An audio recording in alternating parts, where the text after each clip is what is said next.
Hey, fellow explorers. So last week I was talking to a friend of mine who had just returned from Hawaii, and I asked him, friend, how was your trip to Hawaii? And I was expecting he was then going to tell me how amazing it was and regale me with amazing stories of a vacation in Hawaii, which is not what he said. What he said was, Chris, my trip was awful, but we learned a lot and we grew a lot as travelers. Awful? How can a trip to Hawaii be awful? Which is what I thought, and then what I said. And when he proceeded to tell me about how his trip to Hawaii became awful, made me think I need to make a video about this. I need to make a video about what are the potential mistakes and pitfalls that we might make as travelers setting up and planning for a trip or executing while we're there that might lead to unhappiness. Because really, if travel doesn't make you happy, I think you're doing something wrong. And so in this video, I'm going to share 5 mistakes that my friend made on his trip to Hawaii that you shouldn't make. And I'm going to share 25 other mistakes that I've just heard and collected along the years. So we've got 30 total that we're going to go through. All right, but first I want to start with the story of this trip, and then I'll hit the mistakes as we go. So this friend of mine was going to the island of Kauai in Hawaii, married 2 kids. And with the flights locked in, they booked them because the flights were cheap to Kauai. And so they said, we're going.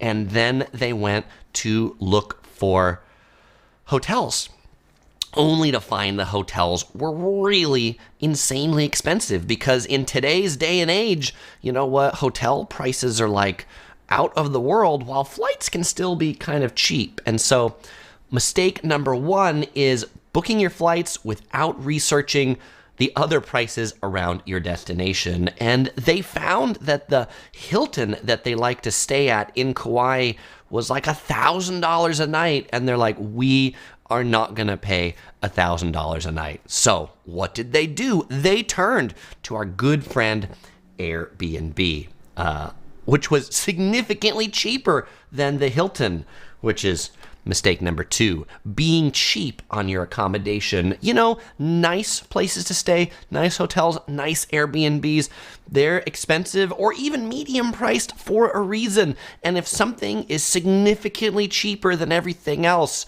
you should be suspect as to why it is. Now, I think you can, like, where you can get really good deals on hotels, you can get really good deals on often new hotels because people don't know about them yet. You can get a good deal on hotels if you're like staying in a business destination during the weekend when no business travelers are there. But if something looks too good to be true, it probably is. And so what was wrong with their Airbnb? Well, it was infested with cockroaches. They get to this Airbnb full of cockroaches in there. What do? Call up the host. What does the host do? We will send an exterminator. They sent an exterminator, and now the place smelled like pest spray. It stunk. Like they couldn't stay in this Airbnb, but they had to because they called Airbnb and they're like, this place is roaches, this and that. They're like, well, we can't get you out and into a new Airbnb today, but we can get you a new one tomorrow. We'll cancel out the rest of the stay and we'll let you book a new Airbnb for tomorrow. Note, checkout time of Airbnbs is like 11 a.m. and check-in time is usually 3 p.m. And so they were left with their luggage and their 2 kids in the rain in Kauai. Which, okay, that's fine. Put your stuff in your rental car. They didn't get a rental car. Why? Because rental cars cost more money. And so mistake number 3 is not getting a rental car when you really should. And, you know, there are times when you say, yeah, I could save a few dollars by not getting a rental car. But then when you're in an island that's really rainy and you've got all your luggage and nothing to do with them, is the time to go get a rental car. Me, if I was in that situation, I might have just like gone to look to get a rental car for the day. I have misconnected on flights at San Francisco Airport, had an 8-hour connection, and I've rented a car so that I could have something to do and a place to put my luggage. And so don't be so cheap that you then are like, well, I can't do anything because it's just me and my luggage and it's raining, so we're going to have to go sit in a Starbucks to kill 4 hours instead of being able to spend that time actually enjoying the destination. Now, tip number 4, or should I say mistake number 4, that leads to unhappiness in travel is really changing too many hotels. And this wasn't one that they set up with. This is one that happened to them. But there are a lot of people who I find book a bunch of different hotels, say like, we're going to be in a hotel every different night. And you spend so much time packing and unpacking and checking in and rooms not being ready that it really just leads to a lot of frustration. My preference is to really try to find a geographic location that's a base that we can stay in and just kind of move about and try to be in a hotel for at least a few days. My rule of thumb is no less than 2 nights in a hotel if I can swing it. For our trip to Japan that we're doing here around cherry blossom season, we are staying in 4 different hotels, but we're staying in each of them for 2 nights so that we're not checking in and we're not checking out. Mistake number 5 is staying in hotels that are too far away from places that you want to go. And, Kauai is definitely one of those places where there's some hotels that are really great locations by the beach, and then there's other hotels that are far afield, and if you don't have a rental car or you don't have transportation or it's raining, you're not going to be able to make that walk or do anything because your hotel is just in a place that it takes forever to get there. And so those were the 5 ways that my friend's trip to Kauai went wrong. There was also one more that he said, and he said, also we were just in this situation where we felt like we spent a lot of money on this trip, and so it had to have fun. We had to have fun, like forced fun.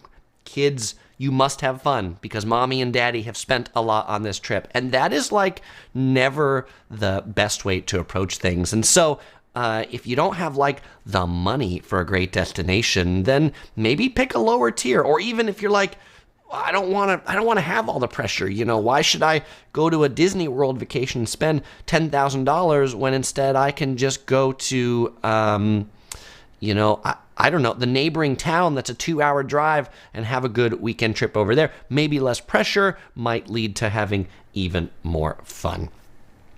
All right, so now we're on to mistake number 6 of 30 that lead to unhappiness when we're planning or executing our travels. And mistake number 6, these are now not things that my friend did, but things that have made me unhappy over the years and made all of you unhappy when I hear about these things on your trip. And so number 6 mistake is making airline connections that are too tight. And when I say making connections, I mean booking airline connections that are too tight. People often ask me these questions like, Chris, is 45 minutes enough to make a connection in San Francisco airport?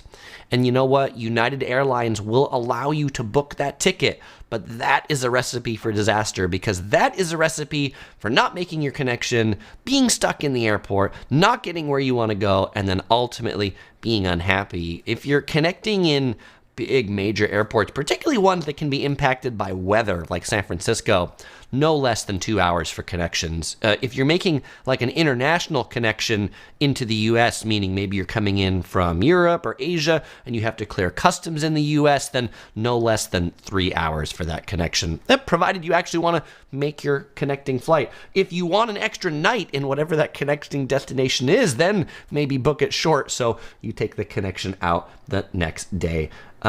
Also, some things airlines will let you do is they'll let you book connections in different airports. In London, this is things you can book where you can like fly into London Heathrow and then connect out of London Gatwick. Like you got to make like a trek across the city to make your next flight. So that's also a recipe for being super stressed out, having like collect your bags, drag your bags, take a train, go to another airport.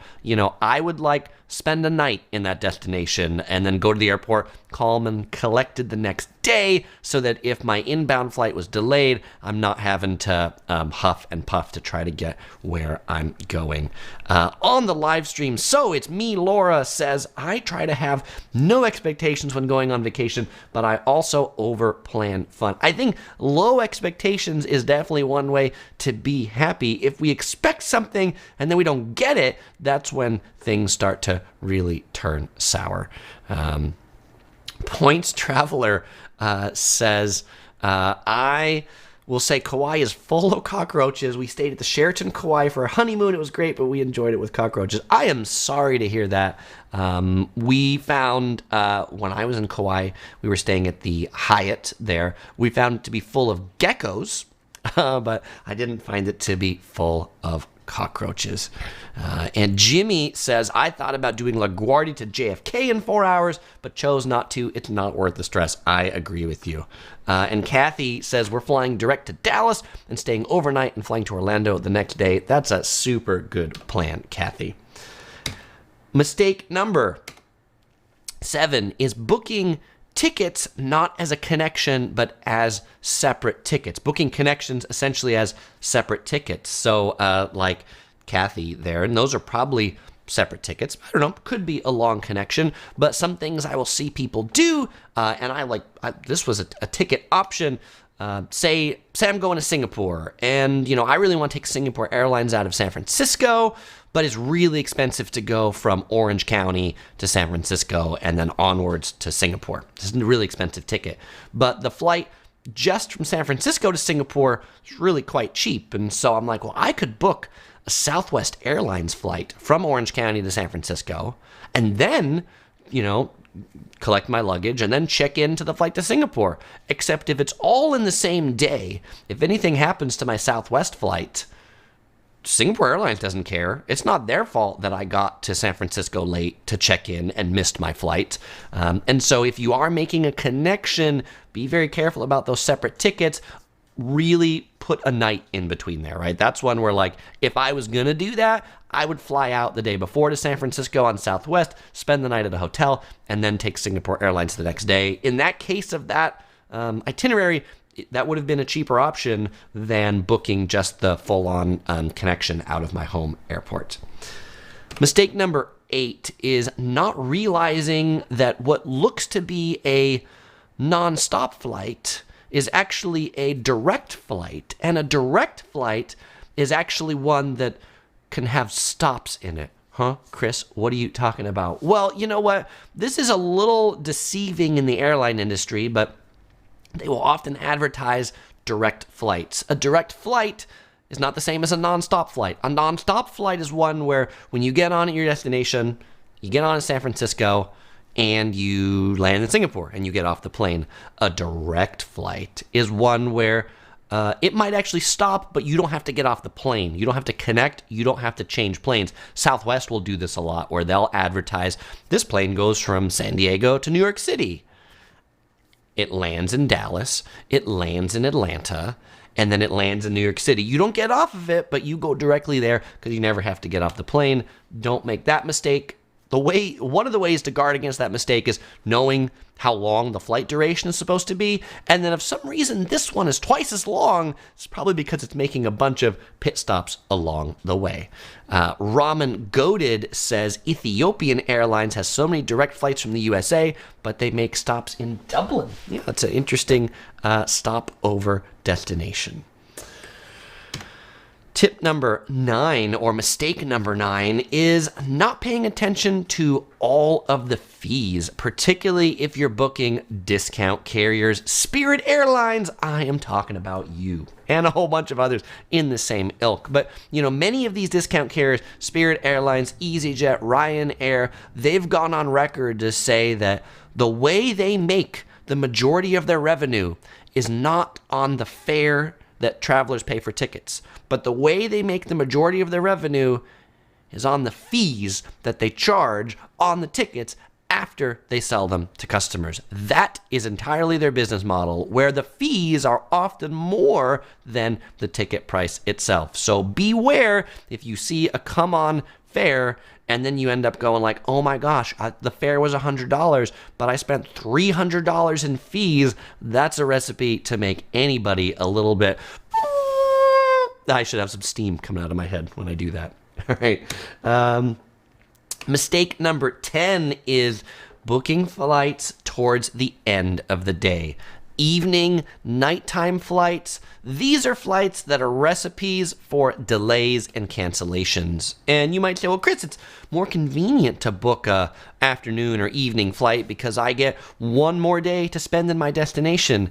And what you really want to be careful of, and really what you want to think of if you're booking late night flights, is you want to look at where that plane has come from. Like, what's that plane been doing? And if you're booking, say, like a plane that's been flying around the U.S. all day, I'm going to use Southwest Airlines as another example. You know, a typical Southwest flight will start off in the morning in Chicago at, 6 a.m. It'll leave Chicago. It'll go to New York City. It'll go from New York City to Buffalo. And then from Buffalo, it'll go to Dallas. And from Dallas, it'll go to San Diego. And so by the time you're boarding that flight at 7 p.m., it had been to 5 different destinations, 5 different places that it could get delayed for weather, 5 different places it could have mechanical issues.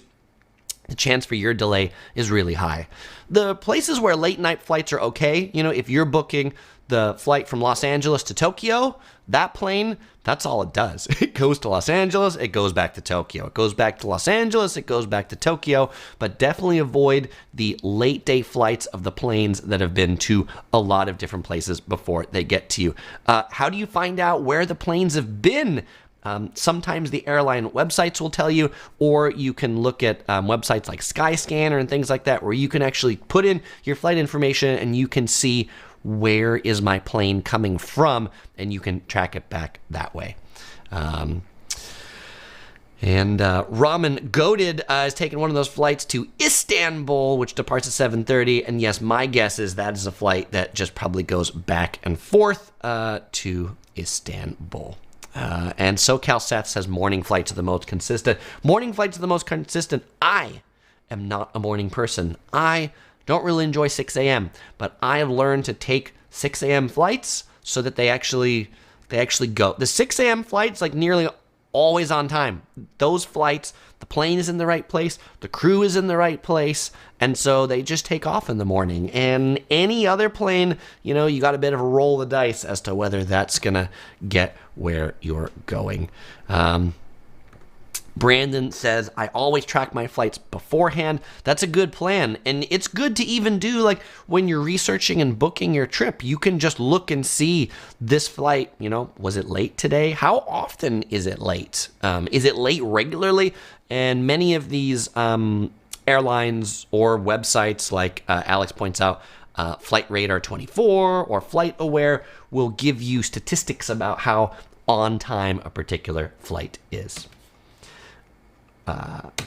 Mistake number 11 is booking flights that arrive to a destination in the dead of night. And you know what? These flights are often cheaper when you arrive someplace at midnight or 1 a.m. But the problem with arriving into a foreign airport that you've never been to that late at night is nothing's open. Like, if you have an issue, you need to get a SIM card for your phone, or you want to get something to eat, like, nothing's open. And you may end up with the subway not being open, like no transportation to get where you're going. You might end up with surcharges to take a taxi because it's so late at night. And so if you're going to a place for the first time, you've never been there before, I'd really try to book a flight that actually gets there in the daytime instead of something when everybody's asleep and everything is closed. Mistake number 12 is not selecting a seat ahead of time. And I guess that's, many tickets now don't let you pick seats because they want more money from you to pick a seat. But if you have booked a fare that's possible to select a seat, do it. Even if you don't care where you sit. I mean, I'm personally on team aisle seat. I know there's other people that are on team window seat. Nobody is on team middle seat. Nobody loves the middle seat, I don't think. If you love the middle seat, shout out, let me know you're on team middle seat. But this happened to me once. I was on a flight out of Key West, Florida. I did not select a seat. So I'm like, it's a tiny plane. I don't care. I'll just get there. And when I got to the airport, they're like, oh, yeah,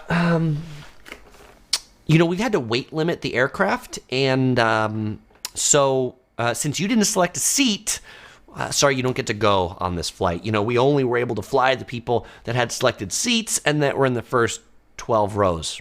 Oh, so you get to take the next flight 4 hours later. Oh, great. Thanks for that. So always select a seat. Mistake number 13 is not checking arrival requirements before you get to the airport, particularly in the world of COVID. You got to show like vaccinations or tests or things like that. Make sure you know what those are so that you're not surprised when you get to the airport and they're like, can I see your vaccination card to go? Or can I see your online immigration website thing that you filled out? Like every place has a little different thing when they do have them. But you definitely don't want to be turned away at the airline counter because you didn't get the tourist visa. Like Australia is one of these that makes you fill out a like online traveler visitor thing and pay like $8, and it's like a, I mean, I don't think there's a huge background check there at the end, but you have to do it. Look, this even happened to me. I showed up at the airport once and I didn't do it, and the airline counter was like, I can't check you in until you do that. And so I had to like go to the website, do the thing, fill it out, pay my money, go back and be like, I did that. Can you check that it's there? And eventually they had to call like Australian Border Control because it didn't show up on their computer to be like, hey, this guy says he did it. Can you see? And then they let me on. But I was like the last person on the plane because you know what? I make some of these mistakes too. Mistake number 14 is not checking in online ahead of time before you fly. And you might say, well, Chris, but I gotta like check my bags anyway. Like, why should I check in online? A number of reasons. In the situation of the thing of not selecting my seat out of Key West, had I checked in online, I would have selected a seat and I would have actually been on that plane.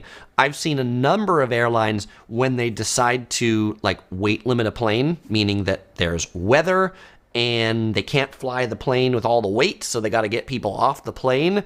One of the things they use to determine where you're going to go is by check-in time. The people who checked in earlier, they get to go, and the other people don't. I've also seen a lot of airlines that have special lines for people that have checked in online. If you've checked in online, you get to come up to the counter and check your bags in the short line. And if you didn't check in online, then you need to go in this long line. So always check in online. Even if you can't print your boarding pass, just check in online anyway and print your boarding pass when you get to the airport. Mistake number 15 is when you get to your destination, not getting money or local currency for that destination at the airport. And you might say, well, you know what, Chris, it's expensive at the airport. The exchange rate's bad. I'm going to go get it from this place in town. One, you got to get in town. Two, you know what? By the time you leave the airport, you never know what happens. Are you sure the taxi driver is going to take credit cards, take your credit card? I always think it's good to get some of the local currency before you leave the airport. This happened to a friend of mine where she got in a taxi in France, thought she was going to pay with her credit card, except they didn't take credit cards. And so this taxi driver's like, I will drive you to the ATM so you can get money out to pay me. I am thirsty. What am I drinking today? Today I'm drinking this black sugar milk tea by OKF.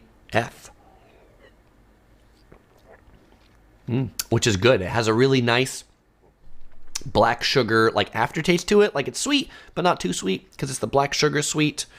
Where is this one made? This one is made in... Dun, dun, dun. I don't know. Maybe it's like actually made here in the USA, since it doesn't say where it's made on it. It has Spanish on it too, which I think is interesting. But it's also interesting that it's in a can with a screw lid on top. I would get this again. It's tasty. Sparky agrees with me and says that tea is amazing. It is. It's surprisingly good for a milk tea. Often milk teas that are canned or bottled don't taste like the real thing, but this tastes like a milk tea that I might actually get at a boba tea shop, just without any boba tea on it. SoCal Set says, that reminds me, I need to convert my money to Hawaiian money, maybe like with leis or seashells or something like that. I think that's what they spend in Hawaii. Is that it? And Jay says, yes, of course they don't take credit cards in taxis in French. Alex says, one of the best ways to get money out of international ATMs is to open, if you're in the U.S. and you can open a Charles Schwab account, is to open a Charles Schwab account, use your ATM to get money out of ATMs because they don't charge any international transaction fees. That is, in fact, what I use to get my money out of international ATMs. Mistake number 16. When you get to the airport, your destination is deciding to take the shared airport shuttle to your hotel. Oh, these things, there are people that have stories about how they were cheap. They were $8 and they were great. I was the first one dropped off in my hotel. But then there are the same stories about the people who were like, yeah, I was in this van with 8 other people and it made 8 other stops and it would have taken me 30 minutes to take the taxi to my hotel, but instead it took me 2.5 hours in the shared ride shuttle to get there. I don't think this is where you want to save money, particularly after a long flight and you're tired and you just want to get to your hotel and you're cranky. Spend a little extra money on a shorter and easier journey to get to your hotel. And particularly, another place where I see people make a mistake on this one is when they're traveling with like a family of 3 or 4. I mean, the shared ride shuttles then add up to be way too much money than just booking a taxi for the same number of people. Mistake number 17 is taking too much luggage. I see this so often where people, they get to the airport and they pull their bags off the luggage carousel and they can't move because they have too many suitcases and bags and they're falling over and things are falling out. I see this one a lot too when people go to board the plane. They go to board the plane, they're like, you only get 2 bags. You get a carry-on and you get a personal item. And they're like, well, but I got a backpack and I got a wheelie thing and I got a sling bag and I got my food bag. And, they're like, well, it's great, but you can only have 2. So you got to put stuff in other things. Otherwise you can't bring it on. And boy, that's a rough place to be when you're like about ready to board the plane and they're like, you can't bring all of the stuff that you have. And so make sure that if you're going on a plane, you got to make sure that the carry-ons that you have are the right size. You got to make sure they're the right number. And if you need to pay for them because you're flying something like Spirit, then you've done that to like bring it on if that's the case. The 18th mistake that travelers make that leads to unhappiness is getting into debt on a trip. I talk about credit cards a lot as a great way to earn miles and points, but they're not really a great way to earn rewards if you can't pay off the balance at the end of your trip, because the interest rates will eat you alive. And the worst vacation is the one that what you bring back from the vacation is more than souvenirs and memory, but you bring back debt that you have to pay off for something that happened and isn't happening anymore. So save up money, budget money, and when you save up for a trip, like I get this question a lot where it's like, Chris, I have $2,000. Do you think that's enough to backpack around Europe for 6 weeks? Probably not. Probably not. I mean, unless you've got like friends that you're staying with, but like if you're paying for hotels, $2,000 probably isn't going to cut it for 6 weeks in Europe. Save up enough so that it's actually a comfortable trip and you're not having to eat, baguettes and butter for all of your meals every single day. Mistake number 19 is when you're booking flights, not paying attention to flights across the date line, or that they're a red-eye flight in particular. But, when flights cross the international date line, you can like arrive at a destination like 2 days after you left, or you can arrive in a destination the same day as you left. When we're coming back home from Japan, we leave Japan at like 6 p.m. on a Thursday, and we get back into Los Angeles at noon on the same Thursday, right? I mean, it's like time travel. But so when you do this, when you book these big international flights, you really want to double and triple check your hotels and your check-in dates to make sure that they're correct and they're accurate.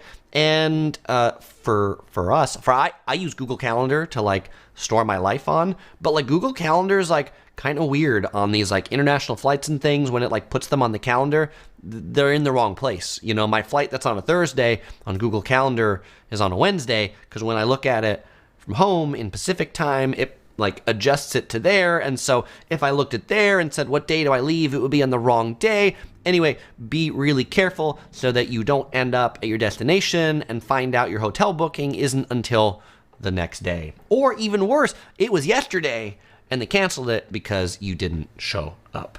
Whenever I go to like book flights and book hotels, I always turn to OC Girl and I say, can you just look at these dates for me? Can you look at the dates we've decided? And can you look at the dates of the thing I'm going to book? And can you verify that like I didn't like make some mental spaz on this? And that's really, ever since we've instituted that QA policy, we haven't made any of those mistakes again. But I have done that where I've shown up at a hotel and they're like, your reservation isn't until tomorrow. I'm like, fantastic. And then you just hope the hotel isn't overbooked. Because at that point I'll be like, how much is it to sleep here tonight? Because I need a place to sleep and I don't want to go someplace else.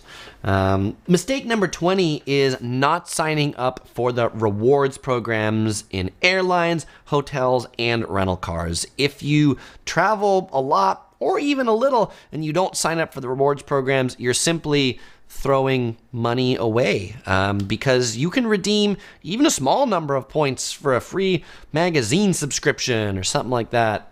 They can be, and at the far end, they can be quite lucrative. Our flights that we're booking back from Tokyo to LA entirely booked on award miles, just paid the taxes on it. And they're pretty expensive around cherry blossom season. Instead of paying a couple $1,000s for a family of 3, we paid like $30 on all the airline miles I've accrued with United over the years. And Brandon agrees, not signing up for points is a mistake, but it is definitely one that a lot of beginner travelers make. They don't think they're going to fly enough, except or not going to fly enough with an airline.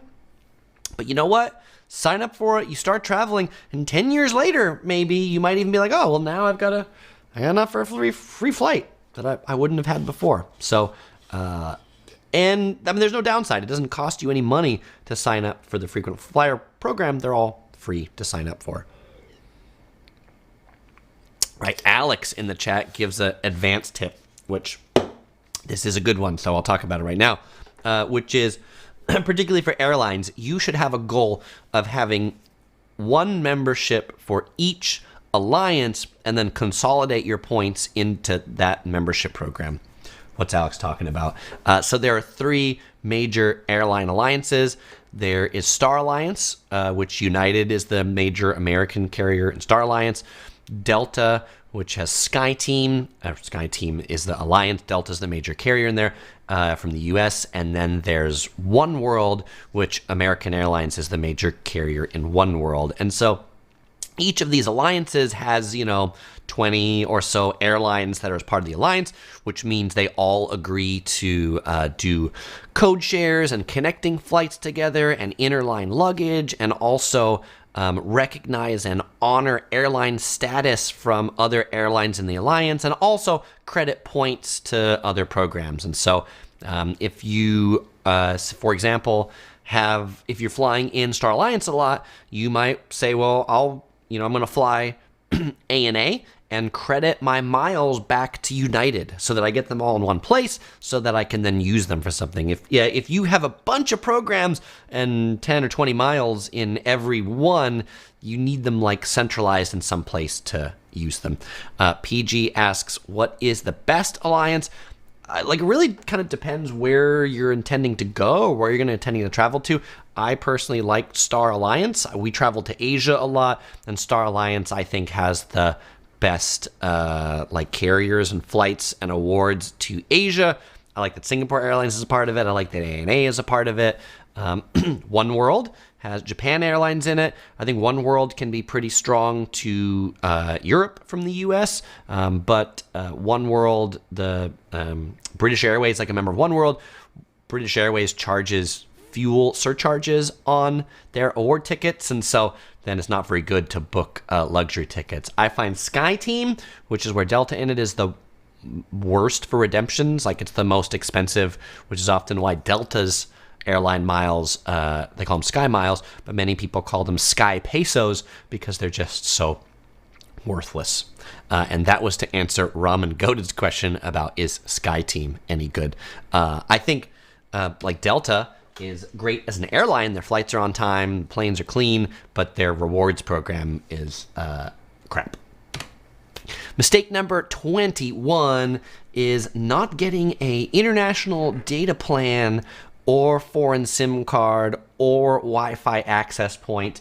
In this day and age, to not be like connected to like the matrix that we all live in today is just a mistake. Being able to go on Google Maps, go on Yelp, look up things is just such a, not just a game changer, but a lifesaver if you're lost. Pulling up Google Maps, being like, where am I? How do I get to a train? How do I call an Uber? How do I call a Lyft? Right? Just being able to like summon a ride to you wherever you are. I need a car to come to me is amazing, and you can only do that if you have like internet access where you go. And so you can get SIM cards in other countries when you get there. I really like to get like wireless access points or wireless routers. Sometimes they're called pocket Wi-Fi or travel Wi-Fi. In international airports and a lot of places, they offer these things because like it will have internet access, and then you can connect your phone or your tablet to it via Wi-Fi. So when OC Girl, I, and the Spunky Princess travel, all of us can connect our devices to that one wireless access point that's battery powered, so that we don't have to get like 3 different SIM cards. Does our daughter need a SIM card? She loves her YouTube Kids and her cartoons, and so she needs internet access too. That's right. She doesn't need a phone number though. She's not calling anybody yet. Kathy says we pay an extra $5 a day internationally with Vodafone. That's a good plan too. If you have if your particular provider has an inexpensive international data plan, then do that too. All right.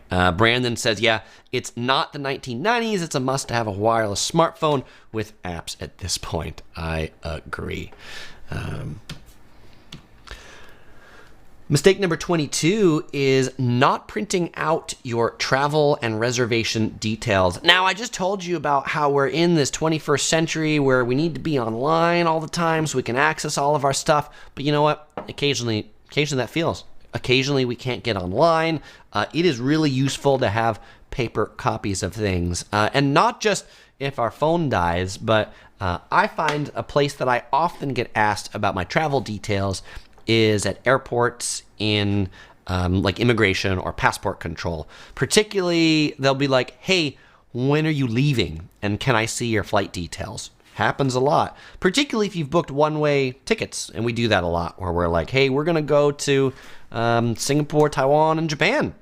And so like there's not a return flight to Taiwan and back, or Singapore and back, or Japan and back. It's like we go to one country, onward to the next country, onward to the next country, and then home. And so having those printed details makes the question an easy answer. Hey, can you show me when you're leaving? Yeah, here you go. As opposed to like, oh, hold on, I need to look it up. I need to log in. Where was that email? Oh, there's no cell phone service down here in basement level 4 of Customs and Immigration. So print out those key things. It's also really good to print out your hotel information that you're going to in the local language, so that if you need to show it to somebody, because sometimes say like the English name might not be the same as the local name in the local language. Mistake number 23 is wearing lousy footwear on your trip. Boy, there is nothing worse than a big blister on your foot to start out a trip, right, on your first day. And I hear this one a lot from people where they, new shoes. I got these new shoes. They're going to be awesome. I'm going to save them for this trip. Except they didn't break them in, and now their feet hurt for the next week or 2 or however long they are there. Mistake number 14 is not paying attention to the thieves around you that are paying attention to you. We all like to think we live in an idealized society where nobody's out to rob our stuff, but unfortunately it's not true. There are a lot of people around the world that prey on tourists. And it is easy for us to say things like, well, it never happens in my home country, so it's never going to happen to me where I'm going, except when you're in a foreign country, that's who the thieves are looking for. They are looking for the people who aren't from there, who don't sound like they're from there, because you're the one that has the most valuable stuff. Tourists carry around the most expensive things that the locals don't. And so make sure you're always on guard with your stuff, so that somebody else doesn't have to take it from you. The other, just a couple things to be aware of, particularly in Europe. There's the gypsies in Europe, and they love to help you with things. Like, let me help you with the train tickets. And while one person's helping you with the train tickets, their friend is helping themselves with your wallet. They will offer to take your photo, and then you give them your phone or your camera, and they run off with it. And of course, by the time you notice that they're running off, they're fast, so they're gone. And the random dude who is standing in the airport baggage claim area to ask if you need a taxi, that might not be the taxi that's going where you actually want to go.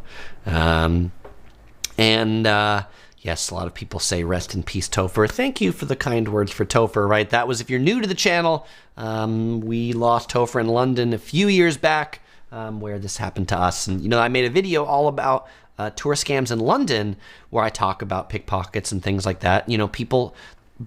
British people, London people say like, Chris, none of these things happen to me. Well, because you're from there. And you know what? None of these things happen to me in Los Angeles because I'm from here. But I hear from my fellow visitors, Australians in particular, all the time, who are like tough, hardy people that got pickpocketed in Los Angeles. And they don't target me, right? They target the visitors. So, right, be careful.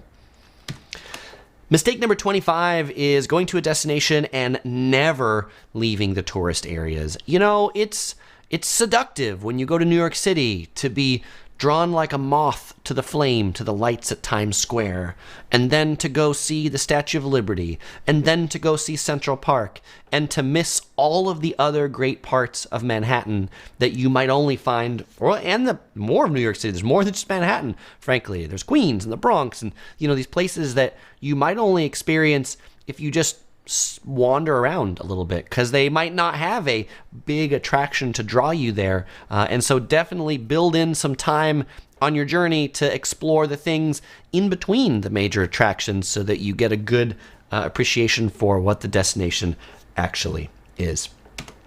Mistake number 26 is only eating familiar foods. McDonald's, I'm talking to you. Okay, I'm not talking to McDonald's. I'm talking to the people who eat at McDonald's when they go on travel, or eat at the Hard Rock Cafe in Italy. Who does that? Has anybody eaten at the Hard Rock Cafe in Italy? I don't know. That place in Rome always seems busy, and I'm wondering who all the people are eating there. If they're the Italians that are eating at the Hard Rock Cafe in Rome, I get it. But if they're Americans that are eating in the Hard Rock Cafe in Rome, they should just eat that when they come back home. That's my opinion. But sure, if you're trying new restaurants every once in a while, you're going to have a bad meal, but you're never going to have a really amazing meal unless you actually try a few different things.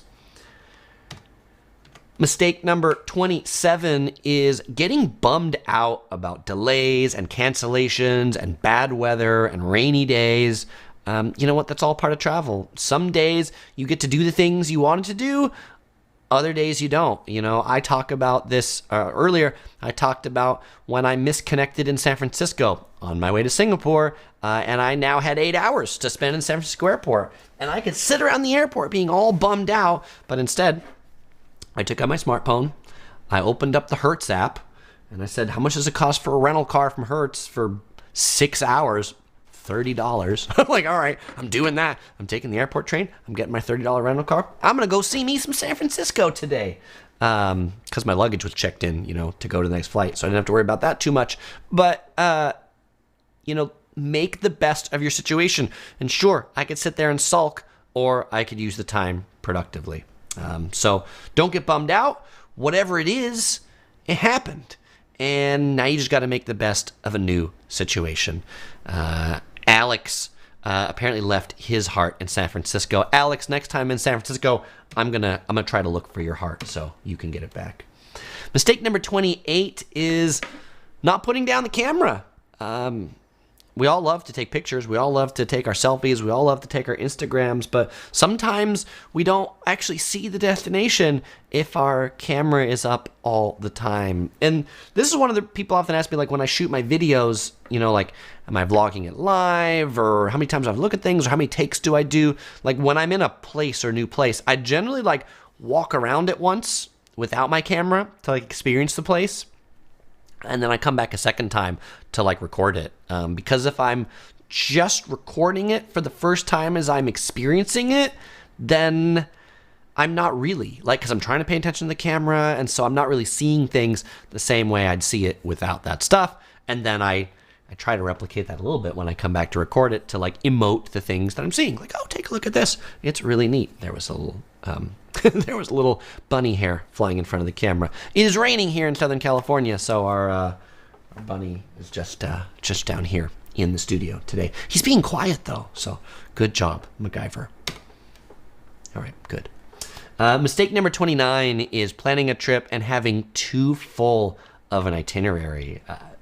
I've seen people that have their itinerary on a spreadsheet down to, like, 5 minutes, like 5-minute increments, like, I'm gonna have 5 minutes and I'm gonna do this, and I'm gonna leave this place at 3:50. I mean, that's just crazy. Like, then you're letting your agenda run you, as opposed to having time to just experience things, or having time to just be like, well, yeah, my flight got delayed, but the good news is I didn't have nothing planned on my arrival day. I mean, that's my definitely, like, always on arrival day something, like, I got no plans. I got no plans the day my airline arrives there, because if I do and it gets late, what happens to my plans? Or I'll have a plan of one place to be like, if my flight's on time, I'm going to go here.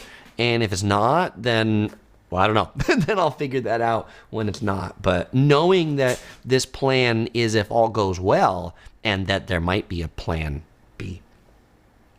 Mistake number 30 is underestimating travel and train times. Particularly, this impacts people who have their day scheduled out to the 5 minutes. But even then, people say, like, hey, I'm going to come to Los Angeles, and I'm going to start my morning at Universal Studios, and then I'm going to go down to the beach. And then after I'm going to go to the beach, I'm going to, hop down and check out San Diego for a little bit, to go to SeaWorld, and to be like, I know they're all in the same area of Southern California, but they're really far away. And there's traffic too. So, like, maybe when you planned it out and you Google mapped it, you looked at 10 p.m. at night, and so the drive time was only 15 minutes. But then when you do it at, like, 6 p.m., the drive time is, like, an hour and a half, which is totally a realistic scenario in Los Angeles. And so I always recommend building in much more travel time than you think you need, and then you just might have a little bit more time in your destination, or you might have a little bit more time at your gift shop to hang out and look at what souvenirs you should bring back to your friends and loved ones back home. Fellow explorers, it is now Q&A time. If you've got a question, I've got an answer. All right, fellow explorers, well, now that you've heard about these 30 mistakes that make people potentially unhappy when they travel, I know your next trip is just going to be filled with fun and happiness, not because you're going to force it, but because you've planned a trip that doesn't lead you into any of these pitfalls. Well, fellow explorers, if you have a question, and you asked it earlier and I didn't answer it, ask it again. And if you got one that you didn't ask yet, but it's right up here, ask it again. And if you just want to tell me how handsome I am today, well, go ahead and toss that in the chat too. If you're watching the archive, let me know if there's a common mistake you see people make that I didn't mention, because, I only hit 30, only had an hour here for this show, but I'm sure there's more too. Let's see. Ramen Goated says, if you're going to leave LA, go after 9 a.m. and after 10 p.m. Yes, in Los Angeles, definitely 9 to 10 a.m. is a good time to drive, or kind of late at night. I also like to say nothing good happens after midnight in most destinations, so I like to be back in the hotel by midnight. Who's the model in the yellow shirt? Thank you. Thank you, Points Traveler. All right. Blue Sky 7 says, why is it that trains in Japan and Europe can be so efficient and on time, but the U.S. can't? The short answer is Amtrak in the U.S., which is the primary rail operator, shares most of their tracks with freight trains. Like, it's actually the freight companies that own the tracks, and then Amtrak rides on them. And so Amtrak doesn't have control over the freight trains, so the Amtrak trains end up getting delayed because the freight trains end up getting delayed. The answer is like build some dedicated tracks for the passenger trains so the passenger trains can be on time. Rachel says, what's your favorite travel gadget? Favorite travel gadget? I carry a lot of like camera gear and things like that. I think probably my favorite, I guess it seems like a gadget camera, is my DJI Osmo Pocket 2. It's a small camera that has a handle and a stabilized gimbal on it. It's like you can wave this thing around and get like super stabilized video. So that's my favorite travel gadget. Ramen Goated says, when is the LA to Vegas train going to run? They just got like a major investment round or grant round, but I think it's like still like 2030 or something like that, so no time soon. And then it's not even going to LA, it's going to like Rancho Cucamonga or something. So I don't know how many people are going to take that train. Right Points Traveler says Brightline in Florida built its own tracks, and so I've not taken Brightline, but I would imagine Brightline in Florida is likely more on time. Brightline is the one who's also building the train from Rancho Cucamonga to Las Vegas. Angie says, what's the best transportation from LAX to Disneyland? Uber, Lyft. There's no good public transportation from LAX to Disneyland. So take a ride share. Narrow Road says, I know you prefer hotels. Have you ever rented mountain cabins? We've rented mountain cabins in snowy areas. I prefer hotels just because there's more people to like fix, repair things, this and that. I don't know. I find like a cabin to be I don't know if it's the same cockroach experience that I talked about before, but I'm just like, and maybe I haven't found the best ones, It's not me as a urban, rugged, outdoorsy person. Ramen Goated says, have you ever been to Paris? I sure have. Check out my video about the sewer museum in Paris. One of my classics for sure. What's my next travel destination? Singapore, Taiwan, and Japan. That's our next travel destination. And Alex says the Vegas train's going to operate in 2025. I think 2027 is still safer than whatever Brightline says.